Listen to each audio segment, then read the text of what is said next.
جنون، عشق اور آزادی۔ السلام علیکم ویورز۔ آزادی اللہ تعالیٰ کی عطا کردہ نعمتوں میں سب سے اعلیٰ و عرفہ نعمت ہے۔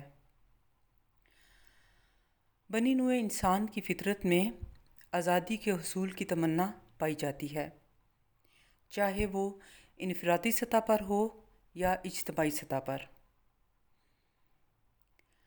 آج صبح میں یہ ملی نغمہ سن رہی تھی، جنون سے اور عشق سے ملتی ہے آزادی،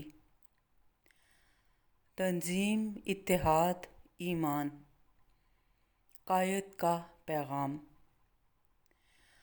تنظیم، اتحاد، ایمان، خاک پاک مہرباں، جیسے روح جسم و جاں، جانتا ہے سارا جہاں۔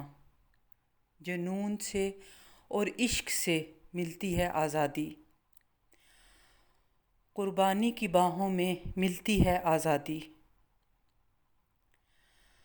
توحید، اجتہاد، میزان، مومن کی پہچان۔ توحید، اجتہاد، میزان، جب سب امتحان، ظاہر غیب کا نشان، سرزمین پاکستان۔ جنون سے اور عشق سے ملتی ہے آزادی، قربانی کی باہوں میں ملتی ہے آزادی۔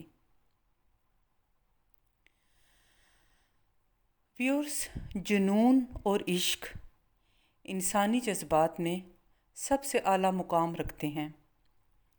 یہ خالصتاً اللہ کی دین ہے۔ وہ جس کو چاہتا ہے ان جذبات سے نواز دیتا ہے۔ عشق، انکنڈیشنل لو، یعنی محبت غیر مشروط، وہ مقام ہے جہاں پر علم اور عقل بہت پیچھے حیرت زدہ کھڑے دیکھتے رہ جاتے ہیں۔ وہ ابھی سود و زیاں کے چکر میں پھنسے ہوتے ہیں اور عشق بارگاہ الہی میں خلیفۃ الارض کے اعلیٰ منصب پر قائم ہو جاتا ہے۔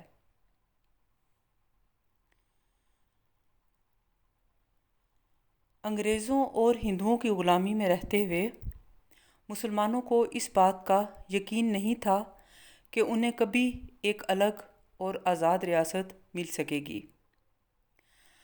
حالانکہ آزادی کی بے شمار تحریکیں جنم لے چکی تھیں، لیکن مسلمانوں کی ان تحاریک میں دلچسپی اور شامل ہونے کا رجحان زیادہ نہیں تھا۔ قائد اعظم محمد علی جناح، ڈاکٹر علامہ محمد اقبال اور ان کے بہت سے ساتھیوں کی لگاتار اور شبانہ روز کی محنت کے نتیجے میں برصغیر کے مسلمانوں میں بھی پاکستان کو حاصل کرنے کی لگن اور جذبہ پروان چڑھنا شروع ہوا، جو دیکھتے ہی دیکھتے ایک جنون اور عشق کی صورتحال اختیار کرتا چلا گیا، یہاں تک کہ پھر پاکستان کے نعرے ہر زبان زد عام ہونے لگے۔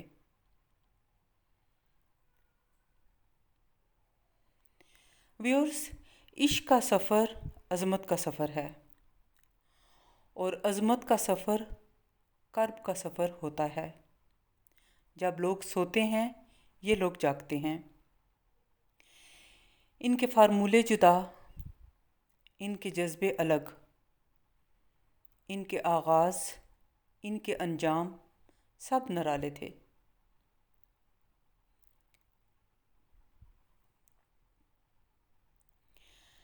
سعید راشد صاحب اپنی کتاب قائد اعظم گفتار و کردار میں لکھتے ہیں، جنوری سن 1938 میں پنڈت جواہر لال نہرو میاں افتخار الدین کے ساتھ علامہ کی خدمت میں سیاسی تبادلہ خیالات کے لیے جاوید منزل لاہور میں حاضر ہوئے۔ دوران گفتگو دخل در معقولات کے انداز میں میاں افتخار الدین، جو اس زمانے میں کٹر کانگریسی تھے، بیچ میں بول پڑے، ڈاکٹر صاحب، آپ مسلمانوں کے لیڈر کیوں نہیں بن جاتے؟ مسلمان مسٹر جناح سے زیادہ آپ کی عزت کرتے ہیں۔ اگر آپ مسلمانوں کی طرف سے کانگریس سے مذاکرات کریں تو نتیجہ نکل سکتا ہے۔ علامہ نے یہ سنتے ہی بڑی برہمی سے کہا، اچھا تو یہ چال ہے، آپ مجھے ورغلا کر مسٹر جناح کے مقابلے میں کھڑا کرنا چاہتے ہیں؟ میں آپ کو بتا دینا چاہتا ہوں کہ مسٹر جناح ہی مسلمانوں کے اصل لیڈر ہیں، میں تو ان کا ایک معمولی سپاہی ہوں۔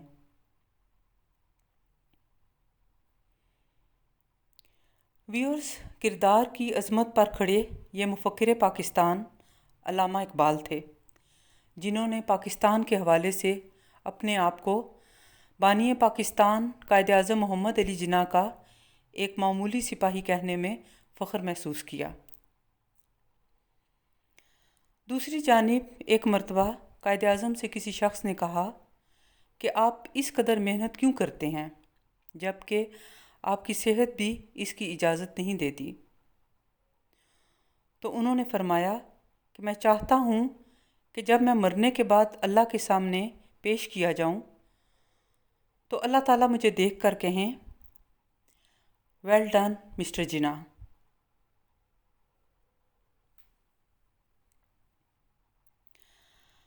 ڈاکٹر صفدر محمود صاحب اپنی کتاب پاکستان میری محبت میں لکھتے ہیں،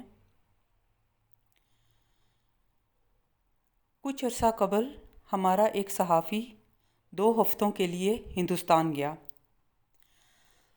واپس آنے کے بعد اس نے اپنے تاثرات پر مشتمل ایک تفصیلی مضمون لکھا جو جنگ کے سنڈے میگزین میں چھپا۔ میں اس کی تاریخ بھول گیا ہوں، لیکن مضمون کا آخری حصہ میرے ذہن پر انمٹ نقوش ثبت کر گیا۔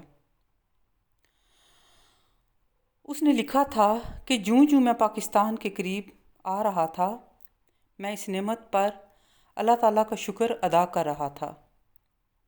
پاکستان پہنچنے کے بعد میں نے فیصلہ کیا کہ میں جب تک زندہ ہوں ہر روز قائد اعظم کے لیے 2 نفل ادا کروں گا، جس نے ہمیں پاکستان جیسی نعمت لے کر دی۔